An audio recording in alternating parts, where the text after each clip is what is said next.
शिव महापुराण की कथा कहती है, भगवान शंकर का अनुमोदन कहता है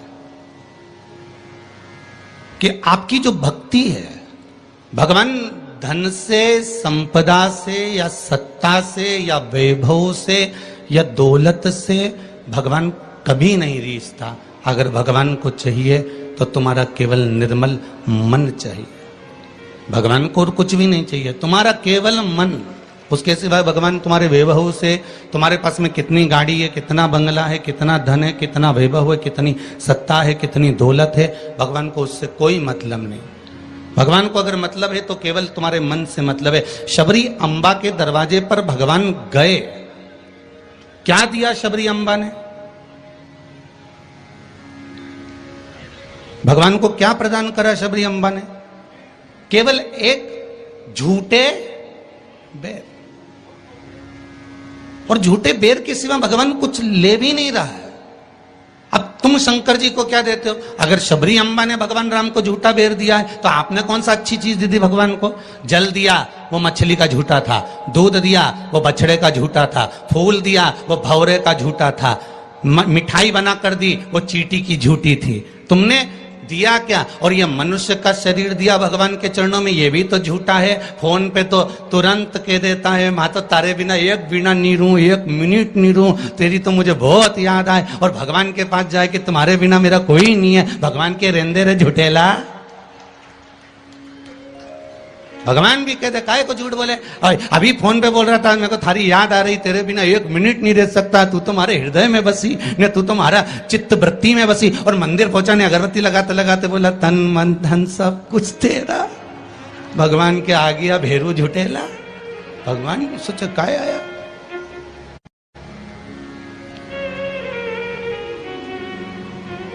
अगर शबरी अम्बा ने झूठा बेर दिया है तो हमने कौन सी अच्छी चीज भगवान को दे दी है? हमने क्या भगवान को अच्छा दे दिया है? हम भी तो झूठा ही दे रहे हैं। पुष्प दिया, वो भी झूठा था। जल दिया, वो मछली का झूठा था। दूध दिया, वो गाय के बछड़े का झूठा था। मिठाई दी, वो चींटी की झूठी थी। हम जो परमात्मा को दिए वो सब कुछ झूठा था। यहां तक हम भगवान का जो स्मरण भी कर रहे हैं, कई लोग भगवान के मंदिर में बैठकर घंटों तक माला पकड़कर भी अगर भगवान के मंदिर में बैठकर भजन कीर्तन स्मरण कर रहे हैं तो वो ये सोचे कि नहीं ये सत्य है, तो उसने उसमें भी छल कर दिया। थोड़ी देर तक तो मन लगता है, उसके बाद ये चित्त, ये वृत्ति, ये मन कहीं ना कहीं डोल जाता है। इस मन को लोग कजन कहां लेकर चले जाते हैं। बड़ा बड़ा कठिन है महाराज, ये बड़ा कठिन। ये मन बड़ा चंचल है, कैसे तेरा भजन करूं, जितना इसे समझाऊं उतना ही मचलता है। भोलेनाथ, हे शंभो, हे त्रिकालदर्शी, हे कैलाशी, हे अविनाशी, हे शिव, हे करुणा सागर। ये चित्त, ये मन, ये वृत्ति बड़ी चंचल है।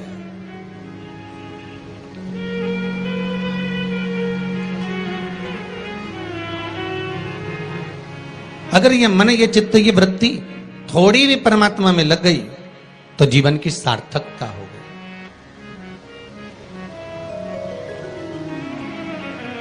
ब्रह्मा और भगवान विष्णु दोनों मिलकर मंथन कर रहे हैं। और एक बात बहुत ध्यान से सुनना, शिव महापुराण के इस चरित्र को याद रखना कि ब्रह्मा और भगवान विष्णु ने मंथन किया, और मंथन किया तो शंकर भगवान के शिवलिंग को प्रकट किया।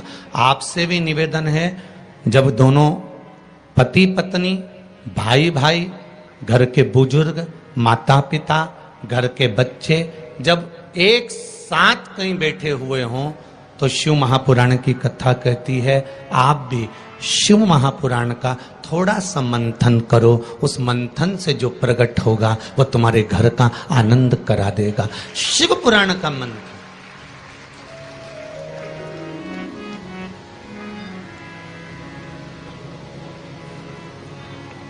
थोड़ी देर अपने माता पिता के पास में जाकर बैठा करो, थोड़ी देर जब घर से जाते हो तो अपने घर में जो मंदिर है, अपने घर में जो देवालय है, अपने घर में जो शिव जी हैं, अपने घर में जो राम जी हैं, अपने घर में जो ठाकुर जी हैं, अपने घर में जो कृष्ण हैं, अपने घर में जो देवता विराजमान हैं, आप उनके पास जाकर बैठकर फिर अपने गंतव्य की ओर अपने कार्य के लिए जाइए। और शाम को जब आओ तो पत्नी और बच्चों से, परिवार से बाद में मिलो।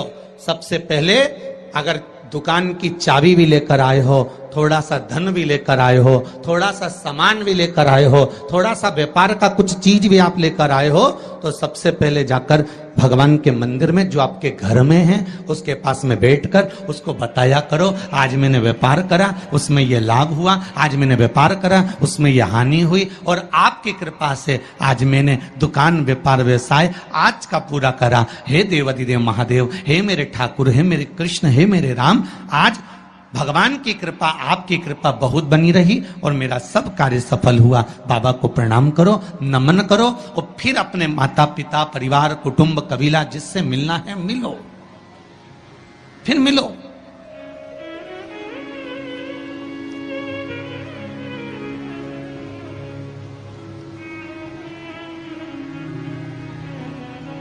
आज किसी ने एक प्रश्न किया था सुबह, गुरुदेव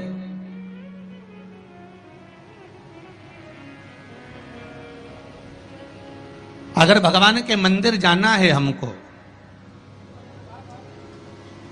और शरीर में अगर कष्ट है, शरीर में अगर रोग है, शरीर में अगर बीमारी है, शरीर में अगर दुख है, शरीर में अगर कष्ट है, तो क्या नहाना जरूरी है?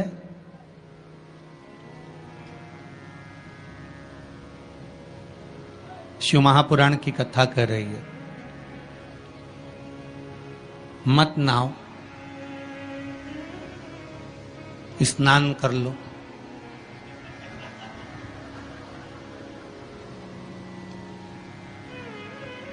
मत नहाओ,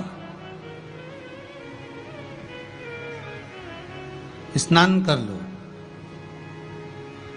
नहाने में और स्नान में जमीन और आसमान का अंतर है। बाथरूम में गए, साबुन लगाया, शैम्पू लगाया और ये सब लगाने के बाद में तुमने जो तुम्हारे ऊपर पानी उंडेला, इसको नहाना कहते हैं। ठीक है? जो तुमने साबुन लगाया, शैम्पू लगाया, पानी डाला, उसको नहाना कहते हैं। और मंदिर में गए अर्थात आप बाथरूम में ना जाकर भी सवेरे से उठे और उसकी भक्ति में लीन होकर दिल से उसको याद कर कर और मान लो मुंह धोकर भी भगवान के दरवाजे तक पहुंच गए तो उसको स्नान कहा जाता है। कर लिया ना बहुत। नहीं है ना शरीर में बल? एक पत्र में लिखा है किसी ने,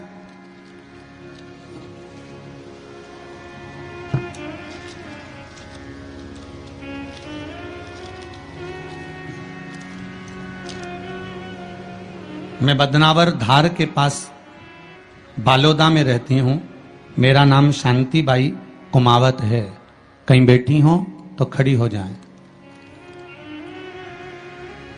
आप ही हैं? दोनों हाथ हिला दो एक बार। मेरा नाम शांतिबाई कुमावत है।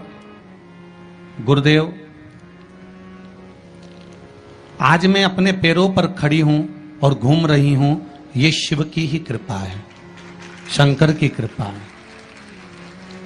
मैं कैंसर से पीड़ित हूं, बहुत सारे अस्पतालों में मेरा इलाज हुआ है। ऐसा कोई हॉस्पिटल गुजरात का, राजस्थान का और महाराष्ट्र का नहीं जहां पर मेरा इलाज नहीं हुआ। रह रह कर कैंसर उपज रहा था, परेशान हो गई थी गुरुदेव। तब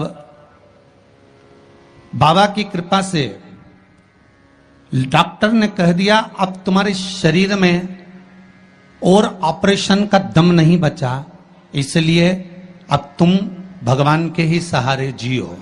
और डॉक्टर ने अगले ऑपरेशन करने से मना कर दिया। मैं घर आ गई, शिव महापुराण की कथा सुनी और गुरुदेव अब मैंने भी विचार कर लिया कि ये शरीर मैंने शंकर को दे दिया। और गुरुदेव एक बेलपत्री शिव जी पे चढ़ी हुई अपनी पोती से, बेटों से बुलवाती और उस बेलपत्री को जल के साथ खाना चालू कर दिया, 2 कदम भी नहीं चल पाती थी क्योंकि कैंसर के ऑपरेशन इतने हुए थे। गुरुदेव, आज मैं इस पंडाल में बैठकर कथा सुन रही हूं, ये शिव की ही कृपा है, ये शंकर की करुणा। एक बात बहुत सुंदर आपने लिखा है शांतिबाई जी, माता जी, कि गुरुदेव जांच भी कराई, अब डॉक्टर बोल रहा है तुम तो ठीक होती चली जा रही हो, ऑपरेशन की भी जरूरत नहीं है। अब बाबा की यह कृपा हुई है, ये करुणा है। बैठो मां, बैठो। हर हर महादेव। ये शिव की कृपा है, ये शंकर की करुणा, ये शंकर की उदारता है, ये शंकर की दया है, ये शिव करुणा है। अकाल मृत्यु वो मरे जो काम करे, चंडाल का काल उसका क्या बिगाड़े, जो भक्त हो महाकाल का। शंकर की आराधना करने वाला, शिव का स्मरण करने वाला, शिव भक्ति में डूबने वाला, शंकर का अनुमोदन करने वाला कभी भी भटकता नहीं है। शिव उसको मार्ग तक पहुंचा ही देता है, पहुंचाएगा।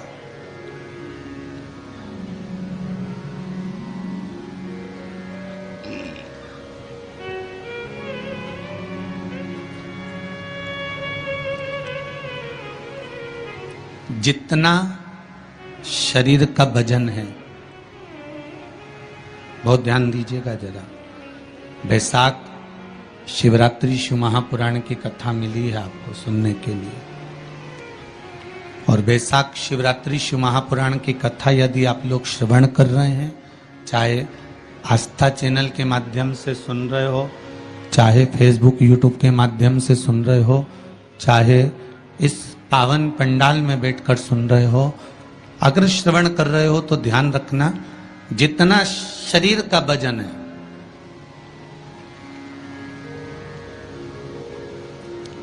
$70 kilo, 25 kilo, 20 kilo, 15 kilo, 50 kilo,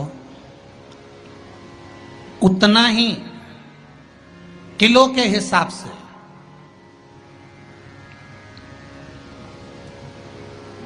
10 kilo है तो ये मन में भाव लगा लेना कि मुझे दिन भर में 10 बार भगवान को धन्यवाद देना है कि तूने ये शरीर दिया, चित्त वृत्ति दी, ये मन दिया, ये बुद्धि दी, ये पूरा जीवन मुझे दिया, ये आपकी कृपा से मिला है, आपको समर्पित है और आप ही को दे रहा हूं। 10 किलो के हो तो 10 बार आप भगवान को धन्यवाद दीजिए, 20 किलो के हो तो 20 बार धन्यवाद दीजिए, 80 किलो के हो तो 80 बार धन्यवाद दीजिए, 90 किलो के हो तो 90 बार धन्यवाद दीजिए कि ये आपकी कृपा से मुझे प्राप्त हुआ है,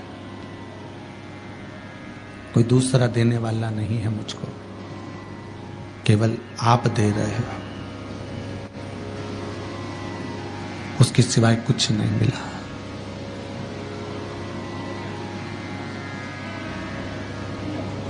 बड़ी मुश्किल से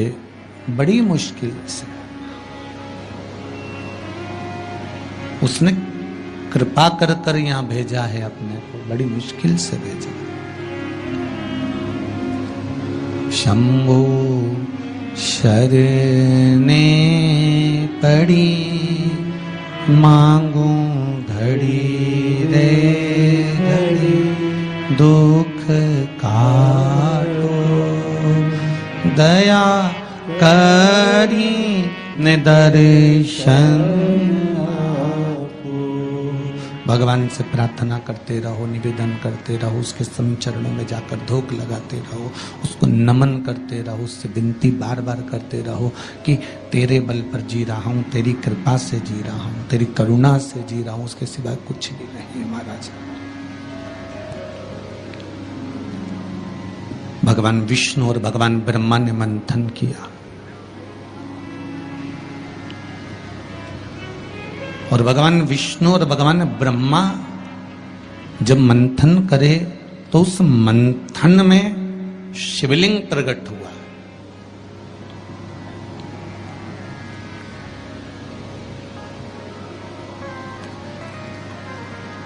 मंथन में शंकर का प्रकट होना, बहुत बड़ी बात है।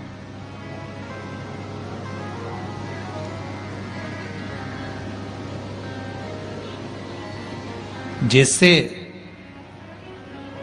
बात बात में शिवजी का नाम, शंकर का यश, शंकर भगवान का गुणगान, शंकर भगवान की भक्ति की बात आपके मुख पर अगर बार बार आ रही है ना, आप बार बार कह रहे हैं कि बड़ी कृपा करी साहब मेरा, मैंने तो पशुपति व्रत करा था और भगवान ने मेरा ऐसा कर दिया, मैंने भगवान को मूंग चढ़ाया था और भगवान ने ऐसा कर दिया, मैंने चावल चढ़ाया था भगवान को और भगवान ने ये कर दिया, मैंने भगवान को बेलपत्र चढ़ाया था भगवान ने मेरा ये काम कर दिया, भगवान को मैंने धतूरा चढ़ाया था भगवान ने मेरा ये काम कर दिया। आप बार बार शिव जी का यशगान गाते हो ना, यश गुण गाते हो, तो उसमें भी एक सुख का अनुभव होता है।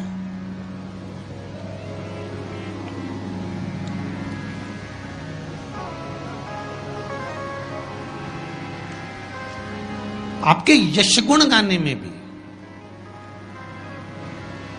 करके देखना। सास से निवेदन है, बहू की बड़ाई करके देखो, बहू का यश गुण गाकर देखो।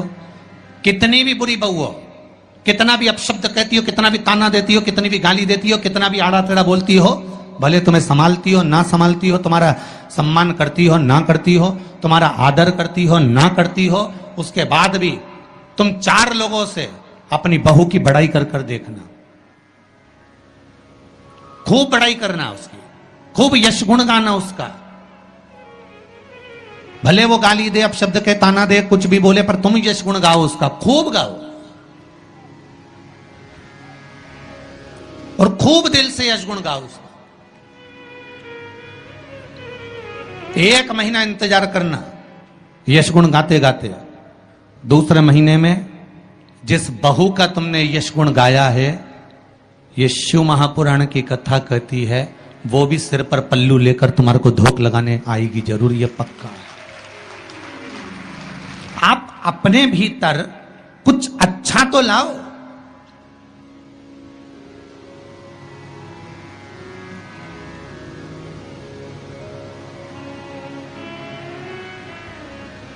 कुछ अच्छा ढूंढने का प्रयास तो करो।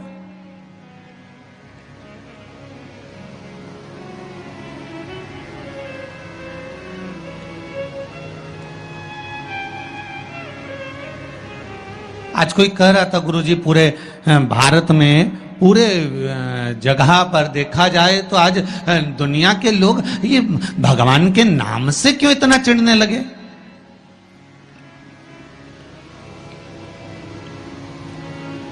भगवान के नाम से, राम नाम से, शिव नाम से, कृष्ण नाम से,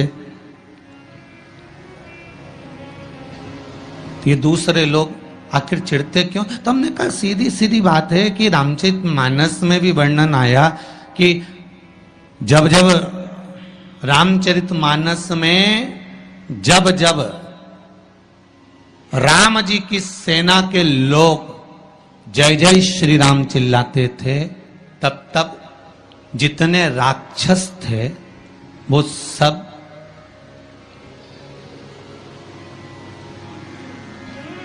जितने राक्षस थे, जितने भी,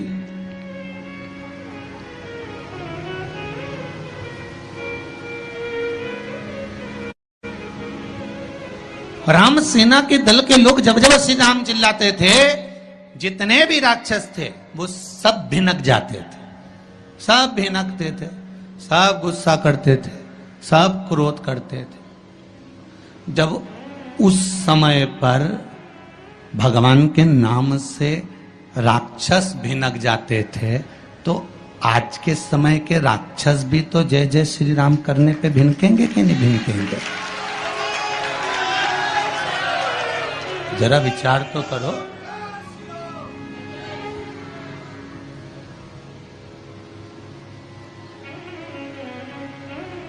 जब उस समय पर राम दल की सेना चलती थी और हनुमान जी ने धमक के, अंगद ने कूद कर रावण के सामने कह दिया था जय जय श्री राम, तो सारे राक्षस भिनक गए, सब को क्रोध आ गया, सबको गुस्सा। तो जब त्रेता में ये हाल था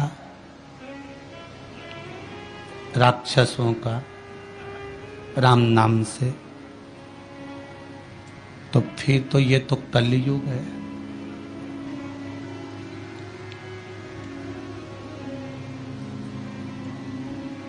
अब तुम राम बोलोगे तो थोड़ा सा तो भिनकट्टा छूटेगा ही इनके भीतर भी, थोड़ा थोड़ा तो आएगा। पर आग लगे बस्ती में, अपन रहो मस्ती में, जो ज्यादा भिनके नहीं तो उसको भिनकने दो। तुम तो जोरदार खजूर वाली चोटी बना के बिंदी लगा तैयार होके भगवान के मंदिर जाओ और राम नाम गुण गाओ, शिव का स्मरण करो, लोटा भर के जल चढ़ाओ, शंकर का भगवान का भजन करो।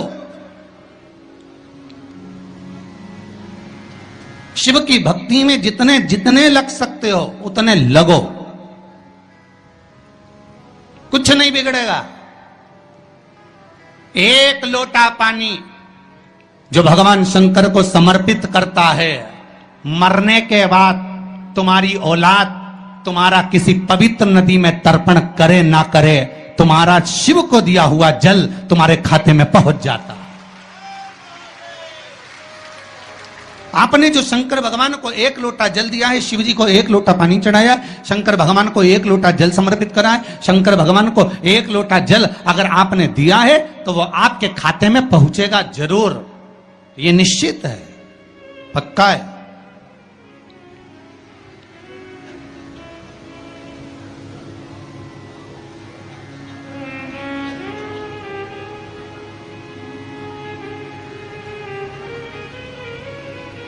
और शिव भक्ति के अनुसार, शंकर भगवान के अनुमोदन के अनुसार,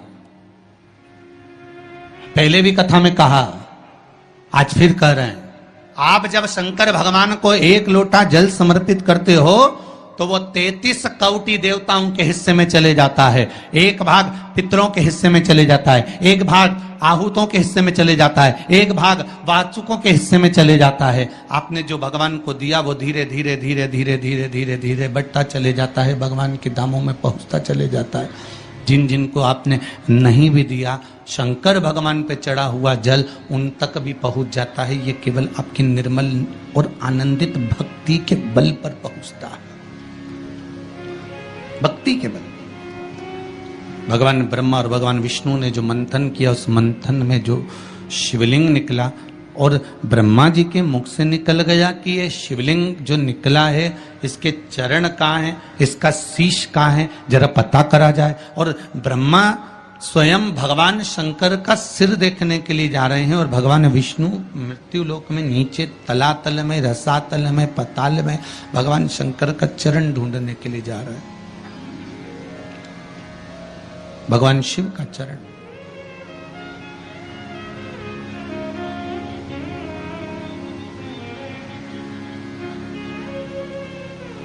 गए दोनों, वो ऊपर गए, ये नीचे गए देखने के लिए। कई लोग शिव महापुराण की कथा, स्मरण, भजन, कीर्तन सुनने के लिए नहीं जाते हैं। मंदिर में कई लोग भगवान शंकर पर जल चढ़ाने नहीं जाते हैं। कई लोग ये देखने के लिए जाते हैं कि कौन आया कौन नहीं आया, किसने सुना और किसने ना सुना, किसने धारण करा किसने ना करा।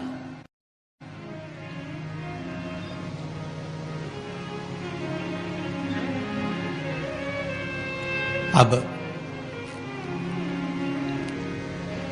ब्रह्मदेव ऊपर गए, इतने ऊपर पहुंच गए, इतने ऊपर पहुंच गए, इतने ऊपर पहुंच गए कि उनके भीतर अभिमत्ता, अहंकार थोड़ा थोड़ा समाहित होने लगा, और उन्होंने केतकी के पुष्प को तोड़ लिया और केतकी के पुष्प से कहा कि तुम नीचे चलो मेरे साथ में, भगवान विष्णु के सामने चलकर कह देना कि मुझे भगवान शंकर का शीश मिल गया। केतकी के फूल ने कहा कि यदि मैं झूठ बोलूंगा तो वो श्रेष्ठता कैसे रहेगी?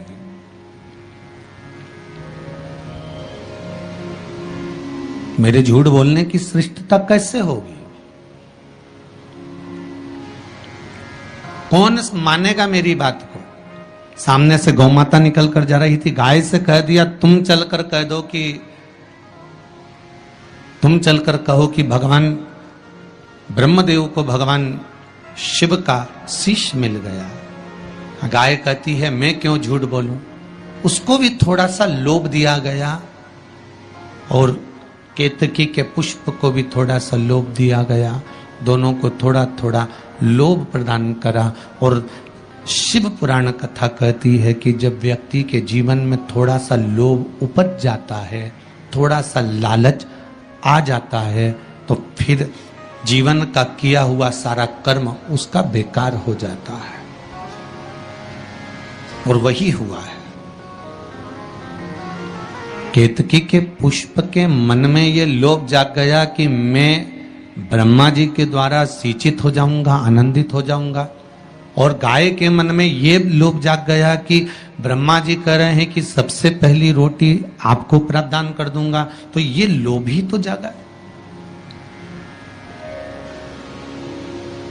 कोई भी चीज करो,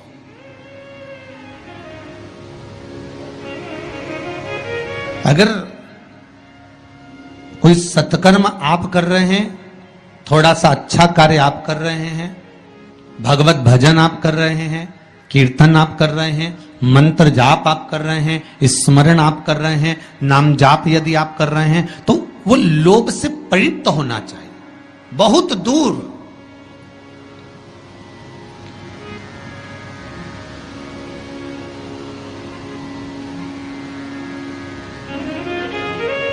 आपके भीतर वो उपजे ना।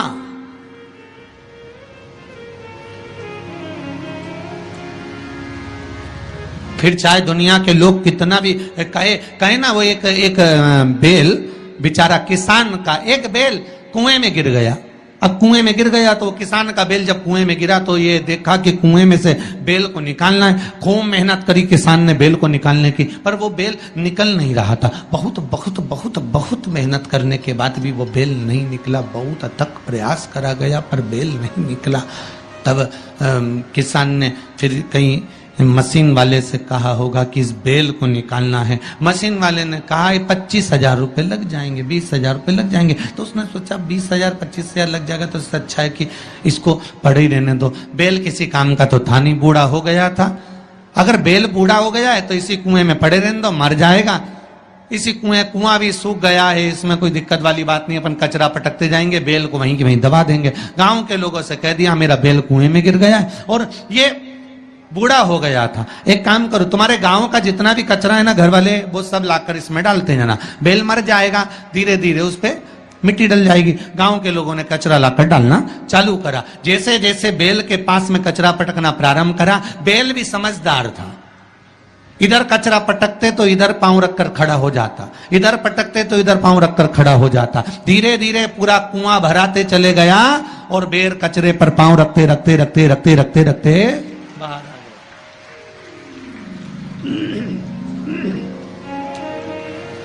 बेल कचरे पर पांव रखते रखते रखते रखते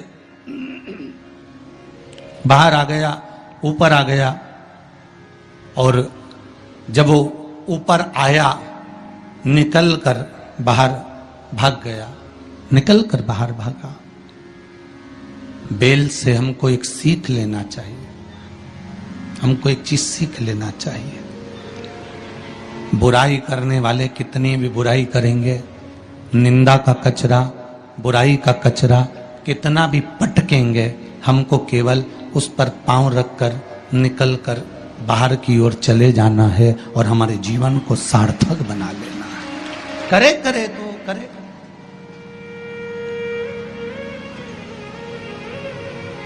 अब शब्द कहने वाला कहता रहे, ताने देने वाला देता रहे, गाली देने वाला देता रहे।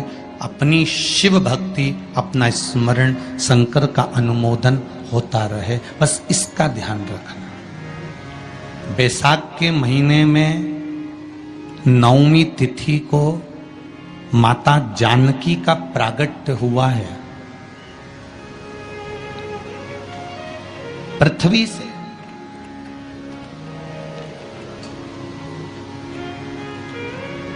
कभी एक विचार करिएगा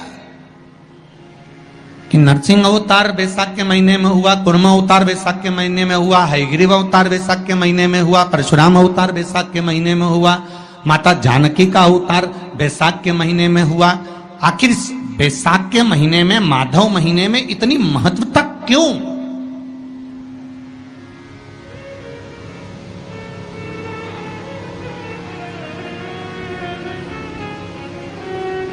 बैसाख के महीने में पड़ने वाली एकादशी, चतुर्थी, प्रदोष, अमावस्या, पूर्णिमा, शिवरात्रि, ये सभी इतनी महत्वपूर्ण क्यों हो जाती है?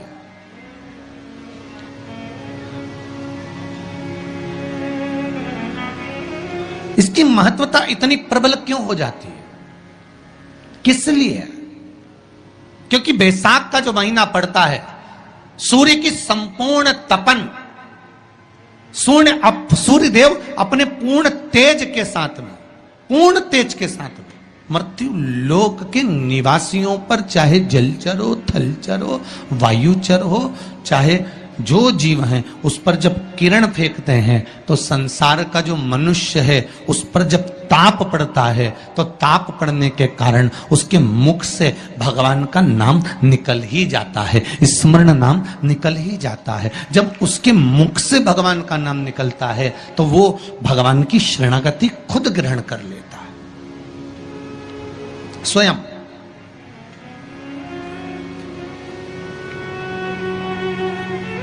शरणागति ग्रहण कर लेना। बैसाख की पोथी पढ़ते हो आप लोग? आप में से अगर कोई पढ़ता हो बैसाख महीने की पोथी, तो उसमें एक वर्णन आता है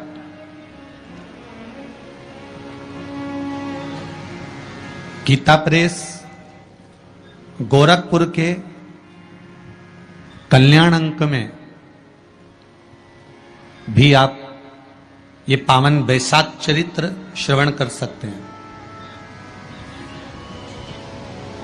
उसमें बैसाख महीने की पोथी में 10वें दिवस की कथा में 10वें अध्याय में एक व्याध और शंख मुनि का चरित्र आता है।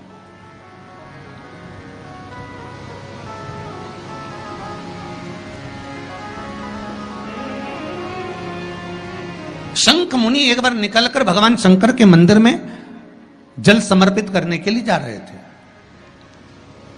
और शिव मंदिर की ओर जाते जाते जाते जाते जाते जाते बीच मार्ग में चलते चलते चलते चलते और वो शंख मुनि जब शिव के मंदिर में पहुंचे, शंकर भगवान के मंदिर में जाकर उन्हें दर्शन किया,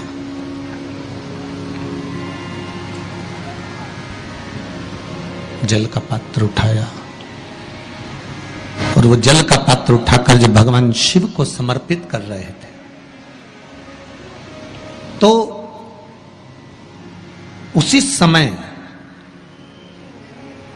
जल का पात्र उठाकर जब शंकर भगवान को समर्पित करा गया और शंख मुनि निकलकर जब बाहर आ रहे थे, आते आते शंख मुनि के मन में एक भाव उत्पन्न हो गया कि जब हम भगवान शिव को कुछ वस्तु समर्पित करते हैं तो उसका फल, उसका पुण्य फल हमें कितने समय में प्राप्त होता है। ये शंख मुनि के मन में एक विचार जागृत हो गया, शंख मुनि के मन में एक भाव जागृत हो गया।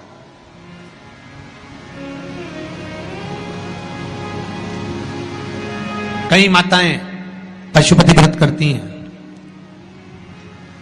कई ऐसी भी माताएं हैं जिन्होंने 2-3 बार पशुपति व्रत कर लिए होंगे।